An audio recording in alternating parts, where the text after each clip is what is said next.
Team India T20 ప్రపంచ cup గెలుపుతో దేశవ్యాప్తంగా సంబరాలు అంబరాన్నంటాయి. పెద్ద ఎత్తున జనం వీధుల్లోకి వచ్చి బాణసంచ కాల్చి పండుగ చేసుకున్నారు. జై భారత్, జై టీమిండియా, జై హో ఇండియా అంటూ కేరింతలు కొట్టారు యువత.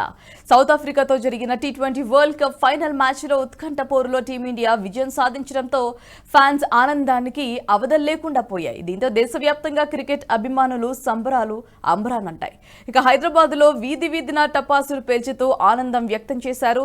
నగరంలోని సచివాలయం ముందు ట్యాంక్ బండ్ పై కేరింతలు కొడుతూ కేక్లు కట్ చేస్తూ సంబరాలు చేసుకున్నారు.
ఈ వీడియో మీకు నచ్చినట్టయితే లైక్ చేయండి, 10 మందికి షేర్ చేయండి. అలాగే కామెంట్ల రూపంలో మీ అభిప్రాయాలను మాతో పంచుకోండి. Nationalist hub group of channels ను సబ్స్క్రైబ్ చేసుకుని తెలుగునాట జాతీయవాద జర్నలిజాన్ని ప్రోత్సహించండి. ఈ వీడియో కింద ఉన్న బెల్ ఐకాన్ పై క్లిక్ చేయడం మర్చిపోవద్దు.